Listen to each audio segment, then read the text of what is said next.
Olá, pessoal! Nós estamos aqui com mais um Conversa com Gestor. O fundo imobiliário que nós vamos conhecer melhor hoje é o EQIR11. Eu estou aqui com o Leonardo Magalhães, nós já vamos falar com ele. Primeiro vou dar um overview aqui, um panorama de como está o EQIR11. O EQIR11 é o fundo de papel, aquele fundo de recebíveis de CRI. No ano, ele já pagou 15% em dividendos e está com PL de aproximadamente 50 milhões de reais. Bom, Léo, obrigada aqui pela presença, pela poder acertar as agendas aqui para a gente conversar. Eu que agradeço, Carol. Primeiro eu queria pedir para você então se apresentar, falar um pouquinho aí da sua história e como que você chegou aqui na EQI Asset e como que vocês tiveram essa ideia aí da constituição do EQIR. Claro, com certeza. Hoje eu sou o gestor de fundos imobiliários aqui da EQI Asset, então a área imobiliária na EQI Asset, considero que ela está verticalizada em termos de soluções, tá? Então, o EQIR foi o primeiro fundo que a gente abriu, tá? Então, um fundo 100% voltado para crédito, mais especificamente para CRI, geralmente entra em operações ticket maiores, né? Enfim, emissões que geralmente a gente olha na faixa a partir de 20 milhões de reais. Então, essa foi a primeira solução, né? E tem outras também que a gente foi complementando, né? Hoje na Asset da EQI a gente tem um FDIC imobiliário para fazer CCBs pequenininhos, né? Às vezes financiamento de obra, desconto de carteira em operações de 3, 5, 7 milhões de reais. E tem, enfim, todo o universo para cima disso que a gente consegue explorar através do EQIR e dos outros fundos da Asset que também compartilham de alocação, né, em operação imobiliária. Bom, eu estou na EQI há 2 anos, né, então basicamente eu entrei em julho de 2021, a gente abriu o EQIR em agosto, tá, de 2021, foi quando a gente constituiu, e a gente fez uma primeira emissão com parceiros institucionais da EQI. Na época a gente fez uma 476, então começamos ali, fizemos o IPO, diria que até num momento bem desafiador, porque era exatamente quando o Banco Central estava subindo os juros, a gente estava tendo uma conversa mais intensa, né, de tributação de rendimento de fundo imobiliário. Então a gente captou ali com parceiros da EQI 50 milhões de reais nessa primeira pernada.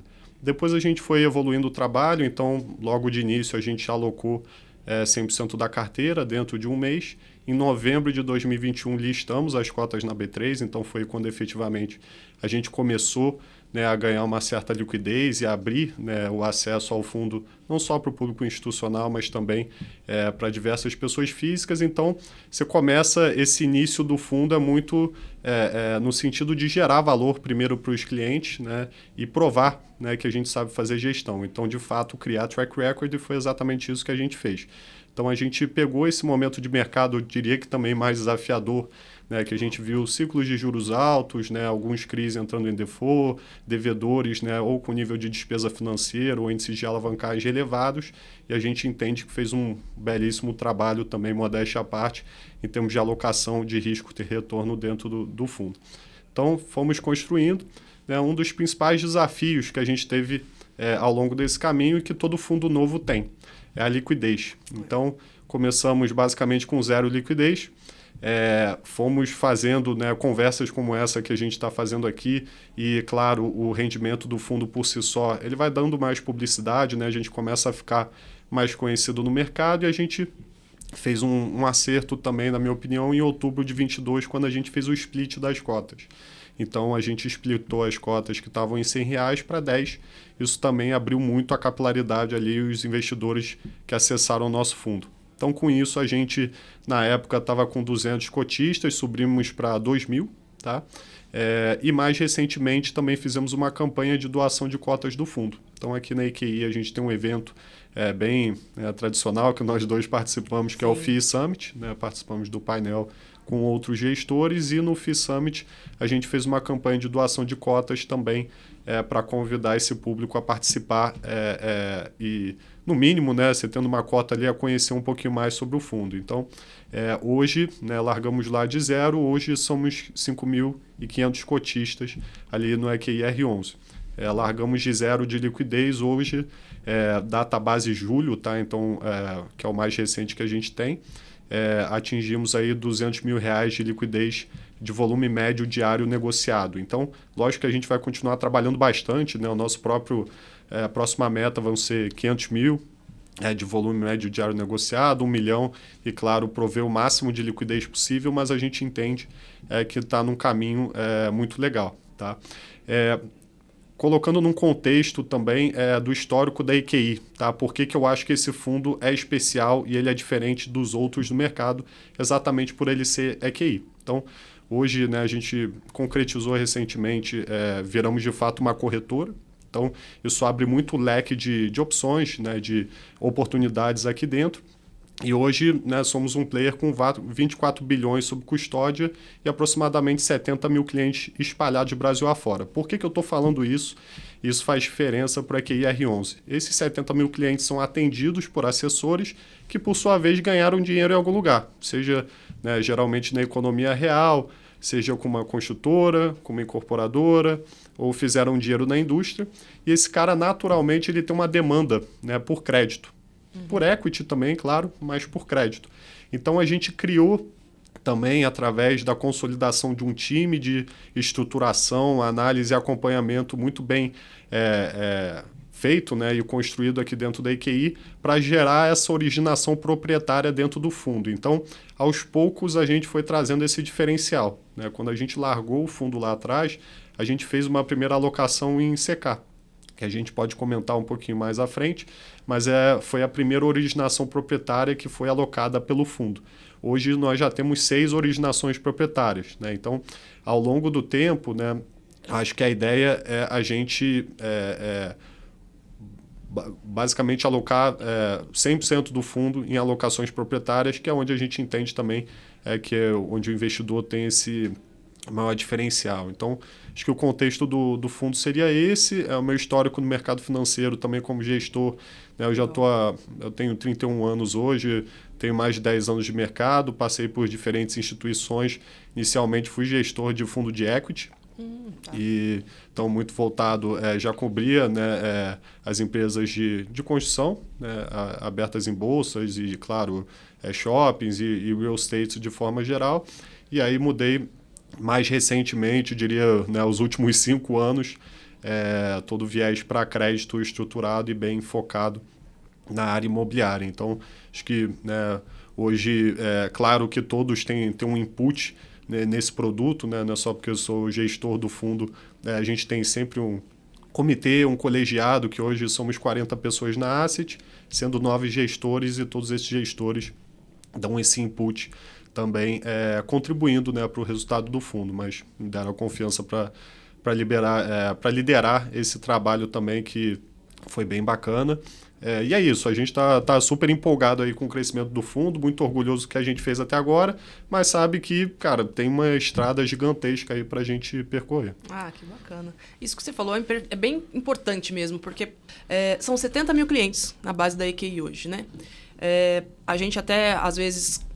A gente aqui na Research fazendo as coberturas e tudo, o pessoal fala, mas vocês vão olhar para o fundo da casa, vocês vão comentar sobre ele e tudo mais. A gente tem que entender também que, poxa, se a gente não confia no produto, você não vai querer que seus 70 mil clientes olhem aquele produto, porque você vai perder cliente. Se ele não ficar satisfeito com aquele resultado, se ele não vê valor naquilo, se não gerar valor para ele, você, como a empresa como um todo, o grupo como um todo, acaba sofrendo. Então, a gente tem que...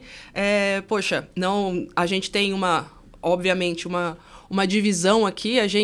Eu conheço do EQIR, mais até pelo relatório, né? A gente conversa de vez em quando, assim, mas pelas operações e tudo que está acontecendo, mas eu conheço pelo relatório. Se tem alguma dúvida, converso com você igual converso com todo mundo. Então, é uma relação que, sim, a gente hoje, inclusive, aproveitar para convidar vocês, que você ainda não está inscrito na EQI Research, se você ainda não tem acesso às nossas análises, aos nossos relatórios, aqui na descrição do vídeo vai ter um link que você vai poder se inscrever. O material é completo, gratuito, então você não vai pagar nada, não tem cartão de crédito, não tem nada. É só você fazer seu login, criar sua senha, e aí você vai ter análise de fundos imobiliários, que a gente faz todos os meses, ações, então tem carteira recomendada de fundos imobiliários, de ações, renda fixa, notícias diárias sobre o mercado. Então, um conteúdo bastante interessante para você. É só se inscrever aqui no link que está na descrição do vídeo e fazer o seu cadastro. Tá? Então, inclusive, o EQR, a gente tem uma cobertura ali nos fundos de recebíveis. Eu tenho certeza que alguém já viu aí a planilha que a gente solta todos os meses, a gente faz uma projeção de dividendos, como que será essa alocação, o que a gente está vendo de preço teto. Inclusive, falando até de dividendos, né? Eu comentei no comecinho do vídeo, foram aí aproximadamente 15% de dividendo ao longo do ano, né? Nos últimos 12 meses, na verdade. A gente passou... Você falou, né? Desde 2021, a gente passou por um período bastante conturbado em termos econômicos também, né? A gente teve uma deflação ali. E quando você olha até o histórico de pagamento de dividendos, todos os meses, acho que um ou dois, um foi 10 centavos, outro foi 12 centavos, mas basicamente todas as distribuições são bem equalizadas, né? São bem constantes ali, basicamente 11 centavos por cota, aí, reajustando depois do split. Como que vocês conseguiram, como que foi a estratégia para vocês conseguirem manter essa linearidade que é muito importante, né? Muito investidor preza bastante por essa recorrência e previsibilidade de receita.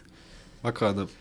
Primeiro ponto aqui, eu acho que é importante reforçar, essa é uma estratégia que a gente perseguiu e vai continuar perseguindo. Tá? Independente do cenário, a gente entende que o objetivo da gestão, né, e aí principalmente se tratando de fundo imobiliário, é trazer previsibilidade aos cotistas. Tá? Então, vamos continuar seguindo. Se a gente for pegar o histórico, aí, de fato, os últimos 12 meses, né, a gente completou exatamente 11 centavos por cota, né, distribuído igualmente ao longo desses 12 meses. E aí, se pegar o 13º para trás, teve um que foi 12 centavos, outro 10 e o outro foi 11. Então, eu diria que virtualmente, se a gente for pegar os últimos 18 meses, né, e depois, claro, né, investidor ou quem tiver interesse no fundo pode conferir isso, a gente está mantendo de fato esse dividendo normalizado.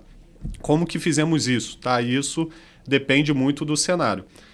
Diria que há 12 meses atrás era um pouco mais fácil comparativamente a hoje a fazer isso. Por quê? Num cenário onde você tinha, né, uma inflação mais forte e grande parte da carteira, da nossa carteira, permanece indexada à inflação. Depois posso continuar os motivos, né, que poderia ter mais CDI+, ou enfim, outros tipos de indexadores, mas a gente tem uma preferência natural por IPCA+.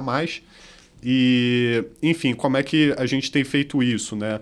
A gente é muito ativo, tá, no mercado secundário. Então, a gente entende também que a ideia aqui não é comprar, né, alocar o fundo que nem a gente fez ali em agosto, final de agosto, início de setembro, e aí largar e torcer para as coisas darem certo, apesar de ter feito uma diligência, vamos dizer assim, muito grande em tudo que a gente entrou. Né? Então, a gente costuma ser bastante ativo no mercado secundário, procurando achar formas de sustentar esse dividendo ou gerar reservas para o fundo. Né? Que a gente consegue tanto carregar reservas referente a períodos anteriores, né? O fundo imobiliário ele tem janelas semestrais, mas a gente consegue reter 5% daquele lucro caixa de semestres anteriores, mas também gerar essa reserva, claro, dentro do próprio mês. Então, o que a gente fez de fato, tem alguns ativos na carteira que tem a característica de um período de pagamento juros mensal desde o início, mas existe uma carência de amortização. Tá? Muito comum para as operações de build-to-suit, que aí tem diversos exemplos na nossa carteira, como Quero, Solfarma, Sotrec, ou até, se você pegar também as operações de energia voltado para a geração distribuída, como Forgreen, KWP diferencial. Então, carência mesmo ou essa amortização vai acumulando? Exato. Essa amortização, o IPCA, né, ou a inflação, foi acruando no preço unitário desses papéis. Tá. Né? Então, como ainda não havia iniciado o período de amortização dessas operações, a gente teve um acúmulo ou um acrue da inflação no PU dos papéis. Então, a gente foi bastante ativo no sentido de achar uma ponta, né, que fosse compradora dessas operações também e gerar ganhos no mercado secundário de forma ao que a gente chama de destravar essa inflação. Tá? E eu acho que a gente foi bem sucedido nesse caminho. Tá? Então, teria esse primeiro ponto. O segundo, a gente costuma ser bastante ativo também em operações que a gente vai entrar. A gente pode sim, pós-período de lock-up, né, as regras de lock-up mudaram um pouquinho agora, entrar e desfazer às vezes o total da posição ou uma parcela da posição também de forma a gerar ganho de capital. Então, entrei num papel a CDI mais 4% ao ano, passaram-se 3 meses, porque a gente fez uma alocação boa, ou porque o risco de crédito da companhia diminuiu. Enfim, 3 meses é um período muito curto. Só estou dando um exemplo. A gente poderia vender a CDI mais 3,5, CDI mais 3, e com isso, né, taxa para baixo, PU para cima, você se apropria de um ganho de capital no nível do fundo, que gera reserva também a ser distribuído em termos de rendimentos. Então foram basicamente essas duas composições. Enfim, e a gente está muito preparado também para o cenário atual. Tá? Acho que eu posso talvez me adiantar um pouquinho aqui, Carol, mas dar essa perspectiva também. Então, até então tiveram essas vendas e também a gente não precisou de tanta reserva, vamos dizer assim, por conta da inflação alta. Agora estamos num cenário de desinflação ou até mesmo em alguns meses já verificando deflação. Né? Como é que a gente vai fazer isso? Da nossa carteira, né, de uma forma bem simples, hoje a gente está com 20 CRIs e tem basicamente 4 ativos ali que tem essa característica do IPCA acruado. Então, só desse IPCA acruado a gente tem em torno de R$1 milhão ali. Então, não estou dando uma garantia aqui de que a gente vai usar eventualmente essa reserva ou conseguiria destravar isso, mas essa reserva existe e é uma das formas que a gente conseguiria. Tá? Do que a gente tem visto, né, esse 11 centavos por cota, ele vai dar em torno de uns R$550 mil, tá, dentro do fundo. E a gente projeta que para os próximos meses, só pegando o rendimento, né, de juros, mas claro, de inflação também, teria um gap de R$100 mil em média a ser preenchido. Então, fazendo uma conta de padeiro aqui, teria teoricamente R$1 milhão de reserva e um gap de R$100 mil, ou seja, a gente teria pelo menos do que tem na carteira hoje 10 meses, né, de cobertura para esse gap, vamos dizer assim, o que nos permitiria sustentar o dividendo. Com um adicional muito importante do seguinte, né? E aí vou dividir de novo as janelas. Né? Lá atrás, quando a gente alocou, o juros subiu, e aí, claro, os títulos públicos também subiram. Então, sim, papéis IPCA+, né, da NTNB, que seria o nosso principal índice de referência, subiram. Tá? Isso, lógico, afeta a marcação dos papéis de forma adversa. Tá? Então, você teve um aumento do prêmio Brasil e até aumento do risco de crédito, claro, de algumas operações. E aí a gente tinha algumas marcações negativas na carteira. E o cenário hoje já é exatamente outro. Né? O mercado ele se antecipa aos movimentos. A gente já tem um cenário de fechamento de juros, fechamento de taxa de títulos públicos e redução do spread dos devedores também. Então, a nossa marcação que no agregado estaria negativa, hoje ela está positiva, o que nos permite também ser ainda mais ativos a gerar ganho de capital dentro do fundo. Então, esse seria o cenário. Vamos sumarizar aqui, só para a gente ficar todo mundo na mesma página. Então, algumas operações... dessas 20 aí, umas 4, 5, vocês têm uma carência de amortização, né, de correção monetária ali do IPCA. Então, vocês recebem, se fosse IPCA mais 8, recebe os 8%, o IPCA vai para o PU, que vai ser refletido no patrimônio líquido do fundo também, certo? No valor patrimonial ali. E aí, isso vai acumulando.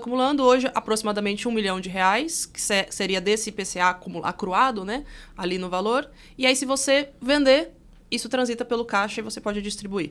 Basicamente, se você chegar no mercado secundário, fizer uma venda ali, transita pelo caixa e aí você pode distribuir até pelo menos 95%. Basicamente, essa é a ideia. É claro que esse R$1 milhão é uma projeção. Uma projeção, né? Claro. Pode vender melhor, pode vender pior. Essa projeção foi feita com base que seria uma venda na curva, né? Que a gente comenta. Mas... porque a gente até vê, às vezes, muitas pessoas perguntam, fundo de papel não deveria oscilar o valor patrimonial e tudo mais. Mas a gente vê mês a mês, pela marcação, depende muito de como foi estruturada aquela operação e o que está sendo considerado aqui no valor patrimonial, né? Como que aquele aquele valor patrimonial está sendo formado, né? Então, por isso que a gente vê, tem o EQIR11, a gente analisou alguns, eu até faço depois, pessoal, nesse relatório de recebíveis, vocês podem até ver, eu coloco exatamente qual é o IPCA acruado naquele valor patrimonial de alguns fundos que também fazem essa estratégia, que também tem essa característica, na verdade, né, do CRI que eles investem. Então, deem uma olhada lá que também tem o valor acruado ali em valor patrimonial também de correção monetária ainda não distribuída, tá? Tá certo. Então, deu para entender ali como que foi feita essa estratégia ali dessa linearização, dessa constância ali de basicamente 11 centavos por cota. E aí a gente olha para frente, vamos olhar um pouquinho para frente. Crescendo o patrimônio, hoje, se você conseguisse dobrar, hoje é um PL de 50 milhões aproximadamente. Vamos supor que tenha mais 50 milhões ali para dobrar o patrimônio líquido ali do EQIR. O que você estaria olhando? Eu tenho certeza que vocês devem estar olhando, né? Mas o que está tendo aí no mercado e qual que seria o perfil inclusive de devedores, segmento de devedores, e cai um pouquinho ali nessa relação de perfil de risco dos CRIs investidos. Bacana. Eu acho que essa pergunta é ótima. Primeiro, né, a gente está, claro, preparando o fundo para esse follow-on. Então, imagino que a gente vai conseguir concluir, nem que seja esses 50 milhões de reais, né, dobrar o fundo no segundo semestre. Tá? Mas, enfim, o que a gente imagina em termos primeiro, de momento de mercado? Tá? A gente sempre comenta isso, né, e comentou também comentei na minha participação no FII Summit, que talvez esse seja um dos melhores momentos do ponto de vista de alocação para o gestor. Então, é um cenário mais estressado, onde o sistema bancário, de forma geral, seja para atender construtoras incorporadoras, que são muito dos clientes nossos, por exemplo, ele está mais restritivo. Então, começaram a aparecer clientes, né, ou devedores que não aparecem em cenários de mercado mais benignos, porque eles já são diretamente ou muitas vezes atendidos pelos bancos. Tá? Uhum. Então, são diversos setores, tá, Carol? A gente não tem uma restrição de setor ou gosta de concentrar em determinado setor, mas o que a gente tem visto mais? Tá? Um primeiro, que é uma especialidade nossa, é a incorporação. Então, são os CRIs voltados para término de obra. Geralmente são clientes que têm um andamento ali de 20% a 25% de andamento de obra e já tem um nível de vendas considerável, ou seja, pelo menos a partir de 40% a 50%. Uhum. E a gente faz uma dívida para esse cara financiar o término dessa obra e geralmente em tranches também. Então, esse é um caminho que a gente pode seguir. São operações que tendem, enfim, a ter um nível de rentabilidade atrativo. Tá? Geralmente então, incorporação residencial? Ou tanto faz? Não tem... Geralmente a gente faz incorporação residencial vertical, tá? Mas existem obras voltadas para horizontal, desenvolvimento de condomínio, e teria também a possibilidade de fazer para loteamentos. Tá? Uhum. Só que em relação a obras, geralmente loteamentos a gente é mais restritivo. Aí a gente geralmente entra antecipando a carteira daquele loteamento e não teria nenhum desafio de obra, ou seja, aquele loteamento já está pronto, já tem o TVO emitido, né, que seria o habite do loteamento, ou seja, já é uma coisa em estágio mais avançado. Tá? Mas basicamente seria a incorporação residencial vertical que a gente tem visto muita demanda, né, que tem muitos projetos que já são atendidos pelo plano empresário, que é um dinheiro subsidiado. Então, claro, né, entre escolher um dinheiro subsidiado ou o mercado de capitais, que é o CRI, o cliente vai escolher o plano empresário. Uhum. Só que existem excelentes operações ou que não foram atendidas por conta dessa restrição de crédito ou porque exigiram condições muito particulares onde a gente, de fato, estruturou a operação. Então, esse é o nosso trabalho aqui. Às vezes a gente olha para determinadas operações que não param de pé da forma que elas estão e a gente transforma numa coisa viável, lógico, adicionando lastro, fluxo de recebimento, né, para o investidor e garantias. Essa vertical é muito forte. A gente, sem dúvida nenhuma, tem as operações com viés mais corporativo. Isso, geralmente, a gente já está falando de empresas mais consolidadas, com balanço auditado, que faturam, enfim, a partir de 300, 400 milhões de reais ano, onde a gente consegue fazer uma dívida na holding, por exemplo, mas sempre trabalhamos com o conceito de 100% de cobertura de garantia real imobiliária. Então, se estamos fazendo uma emissão para esse cara de 100 milhões de reais, tá? Claro, ali dentro do contexto do fundo, né, a gente pegaria um pedacinho disso, só um exemplo. Precisa ter, no mínimo, 100 milhões de reais em imóveis a valor de liquidação forçada, para caso seja necessário executar essa empresa no futuro, o investidor está coberto. Tá? Então, a gente vê bastante oportunidade também para esse tipo de operação. Então, o cara geralmente usa, né, o dinheiro do CRI, seja para refinanciar o capital de giro ou até muitas vezes iniciar a obra até plugar num plano empresário, por exemplo. Enfim, ou para comprar terreno. Então, tem muitos clientes que nos procuram cuja oportunidade de pegar esse dinheiro e o que ele vai ter de retorno investindo essa grana, né, a oportunidade que ele vai capturar, vale a pena. Então, temos feito bastante isso. Enfim, e aí tem tudo que você pode, né, imaginar, né? Operações voltadas para loteamento também, com esse viés do performado, né, que a gente chama, que eu comentei que eventualmente a gente pode fazer uma antecipação de carteira, apesar do que loteamento a gente tem um controle de risco muito maior, né, um setor que a gente já considera um pouco mais estressado. E, enfim, acabamos olhando um pouco de tudo. Tá, entendi. Então, também, por mais que estejam financiando empreendimentos em fase de obras, a garantia não vem apenas dos recebíveis daquele empreendimento. Também tem garantia real ali por trás. É isso. Tem garantia real por trás, seja daquele empreendimento que está sendo financiado, e a gente sempre puxa uma garantia real descorrelacionada. Porque se você tem problema com aquele empreendimento, né? Por mais que você tenha você tem um terreno, geralmente você tem as benfeitorias e você, né, que é o prédio subindo, por exemplo, e você tem os recebíveis. Mas se der algum tipo de problema, então a gente sempre puxa uma garantia real descorrelacionada também, para, de novo, né, caso seja necessário executar a garantia, a gente acessa isso. E muito importante também destacar sempre no modelo de alienação fiduciária, que muitas vezes alguns investidores não estão familiarizados, mas é uma forma extrajudicial de execução de garantia. Então, precisou executar... O processo é mais rápido? Exatamente, o processo é mais rápido do que se você fosse por uma via judicial, tradicional, onde você vai depender de diversas instâncias no judiciário, um juiz da UPRECE. Aqui, nesse caso, a gente consegue ir por fora, vamos dizer assim. Então, isso foi uma das leis também de alienação fiduciária, que revolucionou o mercado imobiliário brasileiro, que a gente sempre se atém a esse conceito essencial da alienação fiduciária. Perfeito, perfeito.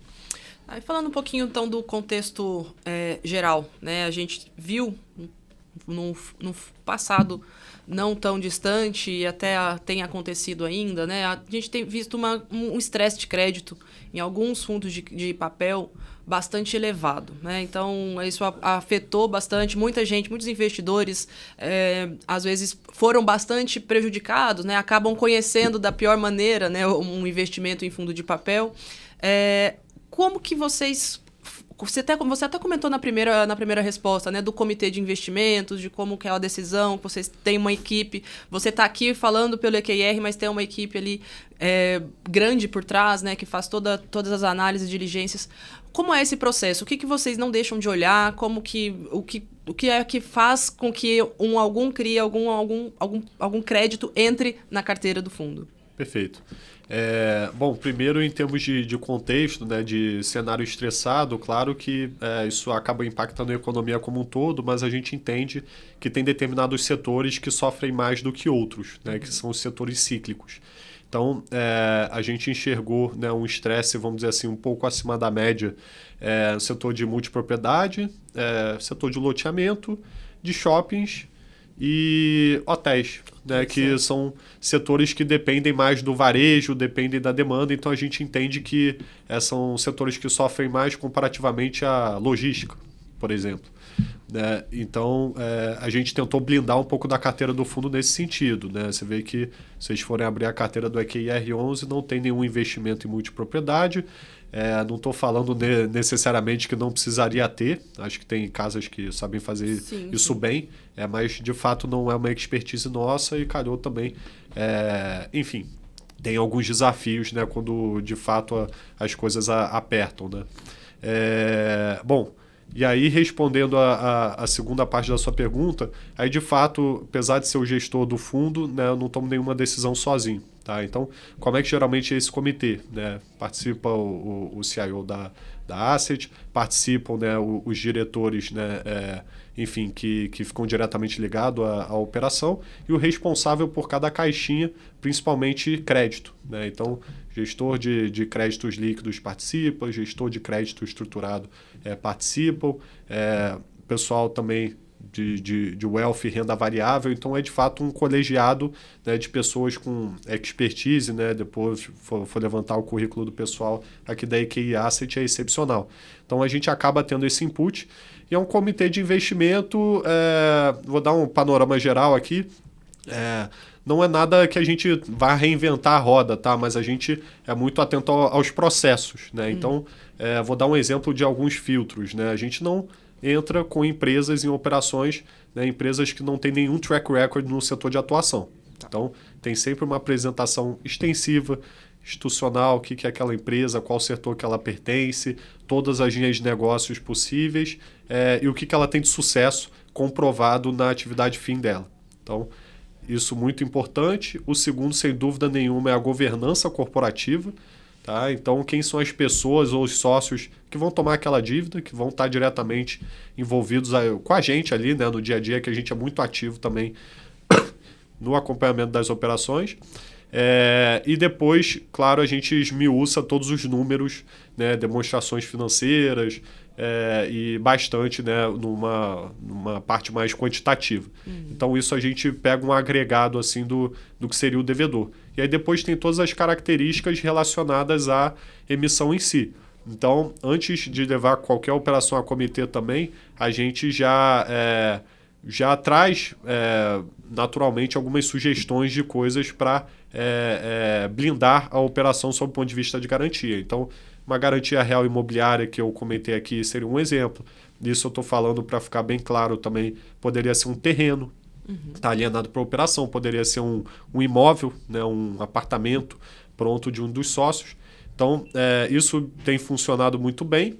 Uma outra modalidade que é um pouco mais criativa também, que às vezes a gente consegue fazer aqui, é muito comum os sócios, os devedores da operação, abrirem conta com a gente na EQI.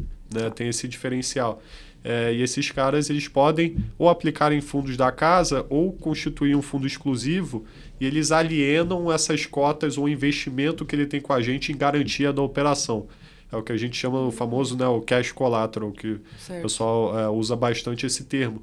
Também é uma garantia extremamente líquida, que eventualmente a gente consegue em algumas oportunidades encaixar esse tipo de estrutura. E muito importante também, a gente não faz nenhuma operação de crédito que a gente não tenha visibilidade do lastro.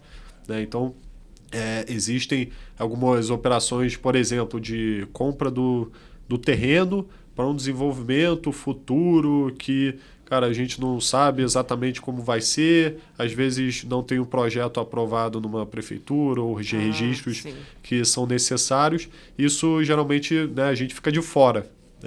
Teria que ter uma condição muito especial para entrar nesse tipo de operação. Então, a gente já tem vários critérios de elegibilidade de acordo com o tipo de operação que a gente leva a comitê. Enfim, então esse seria um panorama geral. Bacana. Então, hoje, para a gente ter uma ideia aí, a carteira está, você falou, majoritariamente em IPCA, taxa média IPCA mais... Está perto de IPCA mais 9. 9, IPCA mais 9, mas tem um pouquinho de CDI também. Sim, tá. Aqui, inclusive, foi uma pergunta que chegou.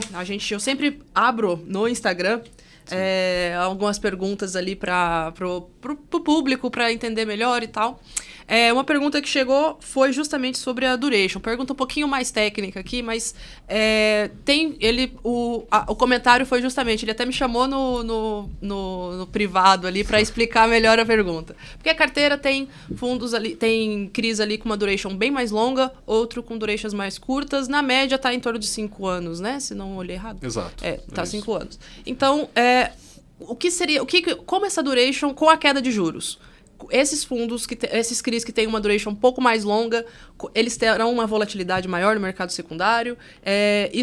O investidor deveria se preocupar com isso, o investidor final ali de um FII, de papel qualquer, ele deveria se preocupar com isso. Como que funciona essa dinâmica e se vocês precisam também olhar alguma coisa, tem algum ganho a ser capturado com isso? Perfeito. Antes de entrar também nessa parte, qual que seria um conceito básico que a gente trabalha, né? A pulverização de setores. Então, a depender do tipo de operação, a gente vai necessariamente trabalhar com durations diferentes. Então, por exemplo, uma operação de término de obra, geralmente são operações com prazo de 4, 5, no máximo 6 anos, que aí tem uma duration mais curtinha de 2, 3 anos. É completamente diferente se a gente for falar de uma operação de build-to-suit, que geralmente são contratos atípicos de longo prazo, operações de 10, 15, 20 anos, onde a duration pode ser de 7, 8, ou até superior a isso. Então, por isso que dentro da carteira do fundo, né, tem essa composição também de duration menores e maiores a depender do tipo de operação. Em função do cenário de queda de juros, né, certamente os papéis que têm uma duration mais longa, eles vão estar mais sensíveis a oscilação da taxa de juros. Então, num cenário favorável, né, onde você tem uma queda na taxa de juros, a tendência é que você tenha uma marcação mais favorável desses papéis com a duration longa, e a gente olha isso como uma volatilidade positiva, né, que você tem uma reprecificação positiva na sua cota patrimonial, tá? Que já tem acontecido para diversos papéis, inclusive da nossa carteira, tá? Então, a gente vê essa composição como positiva, né? Ela sempre tem que existir, tá? E a gente sempre trabalha uma mistura dos dois, tá? Não necessariamente vai existir um filtro, olha, a gente tem que preservar uma duration média aqui, né? Ou ponderada da carteira em 5 anos. A gente vai muito mais de acordo com a oportunidade e com o perfil, né, a estrutura das operações. Perfeito, entendido. Tá certo, Léo. Então, tem algum ponto ali que a gente acabou não conversando? Tem algum recado que você queira dar? Alguma recado geral ali? Alguma finalização? Acho que a gente passou por todos os pontos que eu tinha elencado aqui. Eu acho que convidar o investidor, né? Eu sempre falo isso, a conhecer mais sobre o fundo. Tá? A gente está muito no início ainda. Enfim, a gente está num momento, né, de novo, muito especial aqui dentro da EQI, que a gente acabou de se tornar corretora. Então, a quantidade de oportunidades que existem são infinitas. Tá? E a gente vê muita oportunidade de alocação, né, de recurso. Então, muito provavelmente, né, a gente vai estar preparando um follow-on para o fundo no segundo semestre, essa é a ideia, né? Ainda existe um desconto ali para o fundo, né, do valor, cota mercado em relação a patrimonial ali, acho que hoje está uma relação aí de 0,87. Então a gente está criando todas as condições propícias para esse follow-on, né? Ganho de liquidez, track record, vamos completar mês que vem 2 anos, 0 default na carteira, retornos consistentes, previsibilidade. Então, aos poucos, a gente quer ganhar a confiança desse investidor, gerando valor na frente. E também agradecer a quem já é investidor do fundo, né, que hoje somos 5.500 cotistas. Agradecer bastante pela confiança. Enfim, e aí ficar à disposição, né, para o que for necessário também. Tem todos os meus contatos aí. Tem canal de RI? Tem canal de RI, às vezes alguns investidores passam meu contato pessoal mesmo. A gente quer estar o mais próximo possível e ser bem acessível para, enfim, transparência. Né? Tá ótimo, tá certo então, Léo. Obrigada aí pela conversa, acho que foi bastante esclarecedora. E muito obrigada a vocês pela audiência. Até a próxima.